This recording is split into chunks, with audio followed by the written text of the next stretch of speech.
Hello and welcome to Voiceit. If you're new here, my name is Winnie Kabinti and this is Voiceit, Kenya's premier YouTube channel for empowering millennials to be active citizens and also provoking social change. If you haven't subscribed to this channel, please subscribe and be part of the Voiceit. Here at the Kenyatta International Convention Center, popularly known as the KICC, for the Sustainable Blue Economic Conference, which is the first of its kind of an event that is being hosted by Kenya in partnership with Canada and Japan. The ocean is apparently one of the biggest economic frontiers at the moment. Did you know like 90% of the world's global trade is actually moved by sea, of course through shipping. Then there's offshore oil and gas and deep sea mining and water sports. So the economic benefits that are provided by the ocean resources are really, really enormous. And so that's where the world is focusing in right now, on harnessing the power of the blue economy for sustained economic growth and improved livelihood and also to create jobs. So this is the third day of the conference. I've been here from day one and today is like the culmination of the event, and there's so much that I've gathered, and especially because my niche is basically on youth and women empowerment. Those are the events that I was really focusing on. There were so many sessions going on inside the conference. We had side events and different topics. The other thing that I also learned yesterday is that actually fashion as an industry, it's still an industry that is part of the blue economy. And yesterday we had a showcase of designers who have done like amazing outfits that are just focusing on quality material, quality fabric, and some of it I didn't even know there was such a thing as fish leather. Yes, there's actually fish leather, and some of the ladies there, the models, were wearing outfits that were made of fish leather, and it was amazing. So guys, this is a space that entails everyone. Someone else also talked about photography. Apparently there's an opportunity to even do photography in the shift, and so hey. So it's an industry that is inclusive, it's an industry that is broad, and there's an opportunity for everyone. And today I am joined by two great gentlemen who are young people, clearly as you can see, and they're going to be sharing their insights on what they gathered from the Blue Economic Conference, what opportunities are there for the youth and women. Of course, the women side, it's me who will share. So guys, this is a conversation you really want to listen to. So gentlemen, please introduce yourselves. My name is Chris Limo, founder and director of Africa International Affairs Center. Thank you. My name is Geoffrey Costa. I'm with business. When you talk about the economic benefits of the blue economy, and we talk about opportunities for the youth and for the country at large, one thing that speakers have emphasized is that we need to have the right policies in place for this to take hold. So what can you say about having the youth represented, not just when it comes to opportunities, but even in drafting of these policies in terms of representation? As a foreign policy expert, I would tend to focus more on foreign policy. If we are able to maximize the use of our waters by encouraging our neighboring countries to be part of it as well, where we would stop seeing what we're seeing in Kenya, Uganda beef about the Migingo Islands and fishing. I think if we had policies that would be able to help the three countries, Kenya, Uganda, Tanzania, in regards to Lake Victoria or other countries that are around the ocean, that are our neighbors, if we are able to work together and draft policies that can be able to assist us to help our young people get opportunities in these waters, I think it will go far beyond just having fishing as an economic activity on our lakes and oceans. And secondly, I would like to focus on job creation. I would want the government to legislate that it is now important for people dealing in the maritime sector to invest more in young people who are interested in the same. That it should be important that a third or a half or a certain percentage that is more than a half in these sectors should be youth. The opportunities need to be given to young people, because these are people who are not only energetic, but they're the people who have the vision for our country. Those are great insights, Chris. I like that you talk about providing those environments and empowering young people. But the other question that always pops up is, are the youth themselves positioning themselves for this opportunity? Because I don't know if you guys noticed, but I noticed like there were very few young people in this conference, and the few that were there were either part of the organizing team or part of the media, but in terms of just the delegates, the attendants, and the other younger people that I saw were actually not even from Kenya. So what can you tell the youth as far as, yes, these opportunities are there, but they will not come and find you, Okay, first I would want to say the youth were ready like yesterday. Youth have always been ready. We've studied. Kenya has one of the most educated populace in Africa. And looking at what we have been able to achieve as a country goes beyond us being ready for our oceans and our lakes and our seas. I feel like young people have already invested in the sector. Most of them have boats in places like Lake Victoria. We have very many young people from the Western region who use the lakes to maximize their making money. But then I feel like the government has neglected its duty in ensuring that these young people are well taken care of. As you know, in the past few weeks and few months, we've had a lot of ferries capsizing, and most of the people who are casualties in these incidences and in these accidents are young people, and we are losing lives that are supposed to support our future.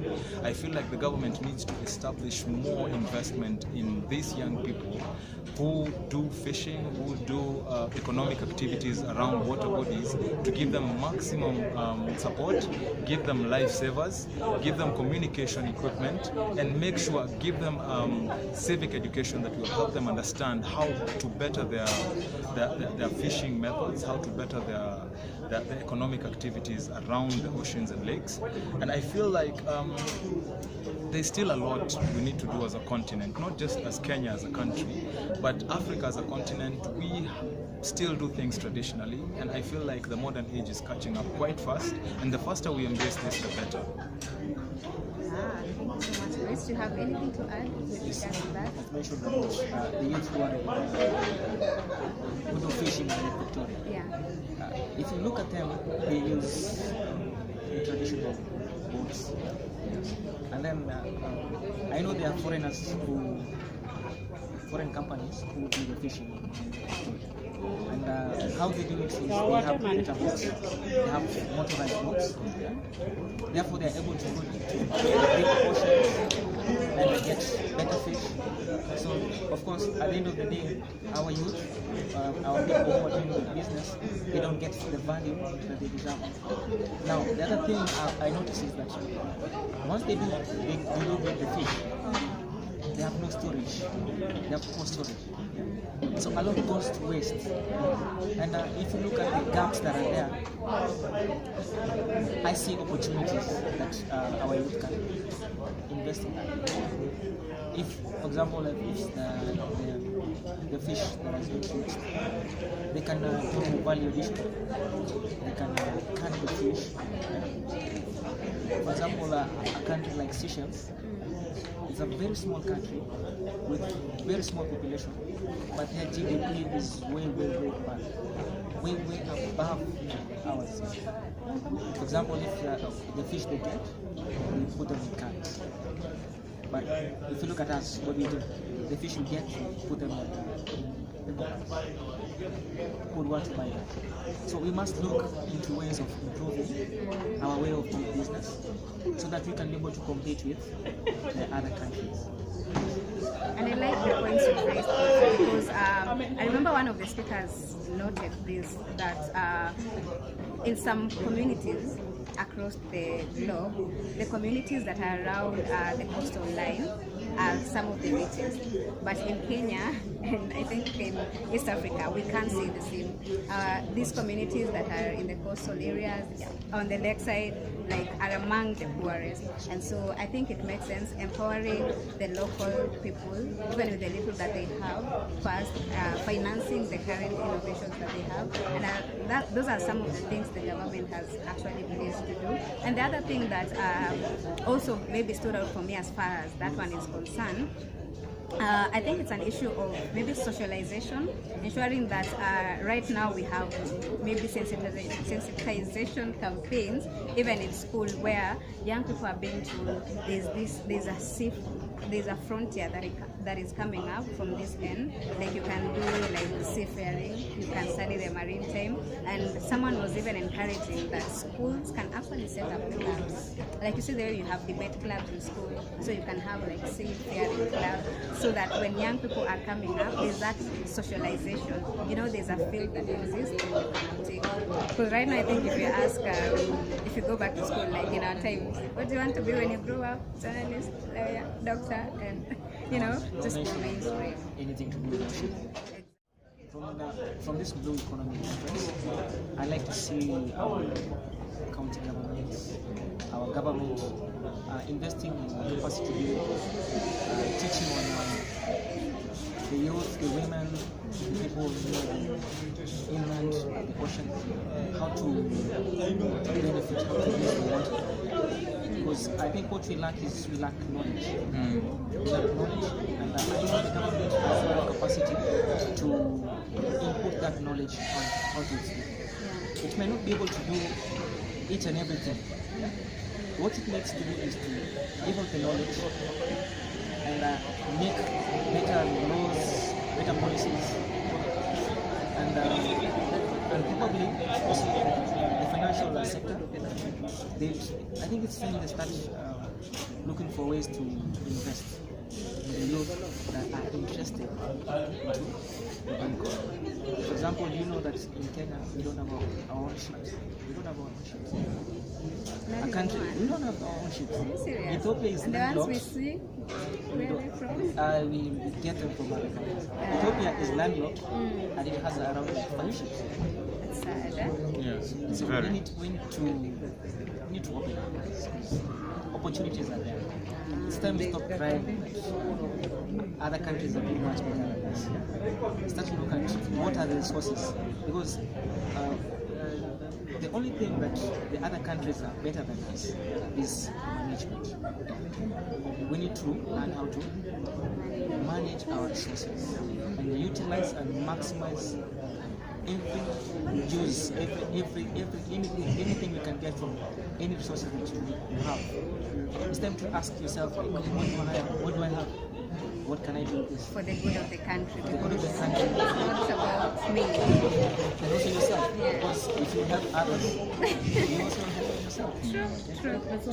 So, I hope the government is going to invest in more capacity building, not just stories, but actually looking for proposals, looking for projects that people want to invest in, and actually invest in. There is so much we can get from the local.